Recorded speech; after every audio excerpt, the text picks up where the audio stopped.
ఒక పరీక్ష, ఒక ప్రశ్నాపత్రం, ఒక తప్పు.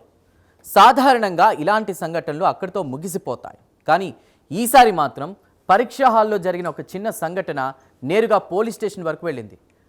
కాపీ కొట్టడం తప్పు, ఆ తప్పును అడ్డుకోవడం గురువు బాధ్యత. కానీ ఆ బాధ్యత ఇప్పుడు ప్రమాదంగా మారింది. విద్యను నేర్పే చేతులపై దాడులు పెరుగుతున్నాయా? మార్కుల కోసం చేసే పోటీ మనిషిలోని సహనాన్నే చంపేస్తోందా? గౌరవం, క్రమశిక్షణ, బాధ్యత అనే విలువలు నెమ్మదిగా కనుమరుగవుతున్నాయా? పరీక్షలో ఓడిపోవడమే పెద్ద నష్టమా, లేక విలువల్లో ఓడిపోవడమే అసలు ప్రమాదమా? ఈ షాకింగ్ ఘటన వెనుక దాగున్న అసలు వాస్తవాలేంటి? Let us watch.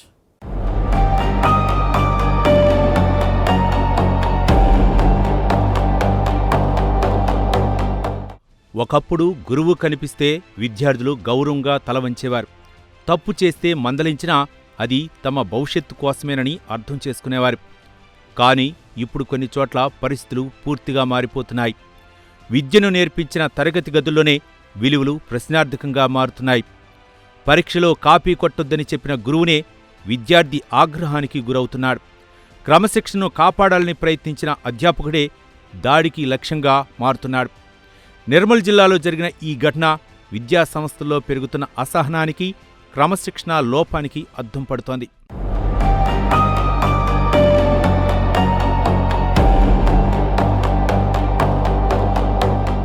నిర్మల్ జిల్లా బైంసాలోని గోపాలరావు పాటిల్ ప్రభుత్వ డిగ్రీ కళాశాలలో అంబేద్కర్ ఓపెన్ యూనివర్సిటీ 2వ సెమిస్టర్ పరీక్ష జరుగుతోంది. పరీక్షా హాల్లో ప్రతి విద్యార్థి తన భవిష్యత్ కోసం సమాధానాలు రాస్తుంటే, ఒక విద్యార్థి మాత్రం నిబంధనలు ఉల్లంఘిస్తూ కాపీ కొడుతున్నట్లు పరీక్ష నిర్వహణ సిబ్బంది గుర్తించారు. విషయం ప్రిన్సిపల్ దృష్టికి వెళ్లడంతో ఆయన వెంటనే పరీక్షా హాల్లోకి వెళ్లి పరిస్థితిని పరిశీలించారు. పరీక్ష అనేది విద్యార్థి ప్రతిభకు అద్దం పట్టే వేదిక. నిజాయితీతో రాసిన ఒక్క మార్కు కూడా జీవితంలో గౌరవాన్ని తెస్తోంది. కానీ అక్రమ మార్గాన్ని ఎంచుకోవటం కేవలం పరీక్షా నిబంధనల ఉల్లంఘనే కాదు, తన భవిష్యత్తును తానే ప్రశ్నార్థకం చేసుకోవడమే. అదే విషయాన్ని ప్రిన్సిపల్ ఆ విద్యార్థికి వివరించేందుకు ప్రయత్నించాడు. ఎందుకు కాపీ కొడుతున్నావ్ అని ప్రశ్నించారు.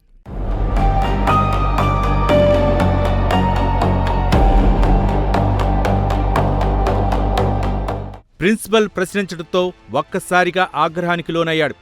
వెంటనే ప్రిన్సిపల్ను తోసేసిన విద్యార్థి ఆయనపై దాడికి పాల్పడ్డాడు.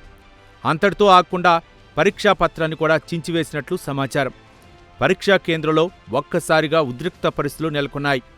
అక్కడున్న సిబ్బంది, ఇతర విద్యార్థులు ఈ ఘటనతో దిగ్భ్రాంతికి గురయ్యారు. విద్యాలయంలో ఇలాంటి సంఘటన జరగటం అందర్నీ ఆందోళనకు గురిచేసింది.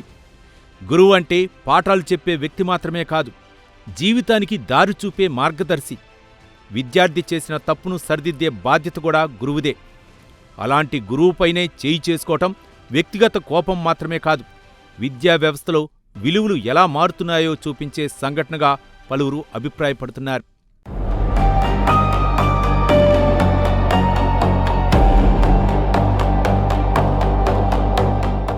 ఇక ఘటన తర్వాత ప్రిన్సిపల్ పోలీసుల్ని ఆశ్రయించారు.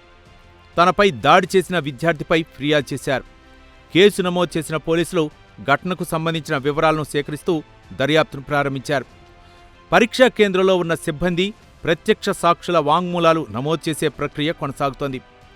ఘటనకు దారితీసిన పరిస్థితులు, దాడి జరిగిన తీరు వంటి అంశాలను పోలీసులు పరిశీలిస్తున్నారు.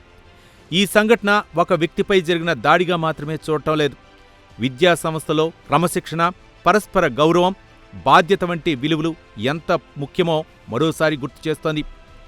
పరీక్షలో విజయం సాధించడం కంటే నిజాయితీతో విజయం సాధించడం గొప్ప విషయం. తప్పును ఒప్పుకొని సరిదిద్దుకోవటం ఒక విద్యార్థి వ్యక్తిత్వాన్ని పెంచుతుంది. కానీ కోపంతో స్పందించడం జీవితంలో మరిన్ని సమస్యలకు దారితీస్తుంది.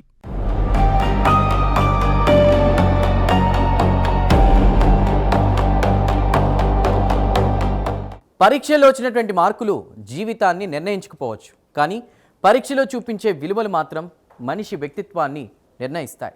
గురువును గౌరవించలేని విద్య, క్రమశిక్షణను అంగీకరించలేని విజయం సమాజానికి మంచి భవిష్యత్తును ఇవ్వలేవు. కోపం క్షణికమే, కానీ ఆ క్షణంలో తీసుకున్న తప్పుడు నిర్ణయం జీవితాంతం మిగిలే మచ్చలా మారుతుంది. నిర్మల్లో జరిగిన ఈ ఘటన విద్య కంటే ముందు సంస్కారం, మార్కుల కంటే ముందు మనిషితనం ఎంత అవసరమో మరోసారి గుర్తు చేస్తోంది.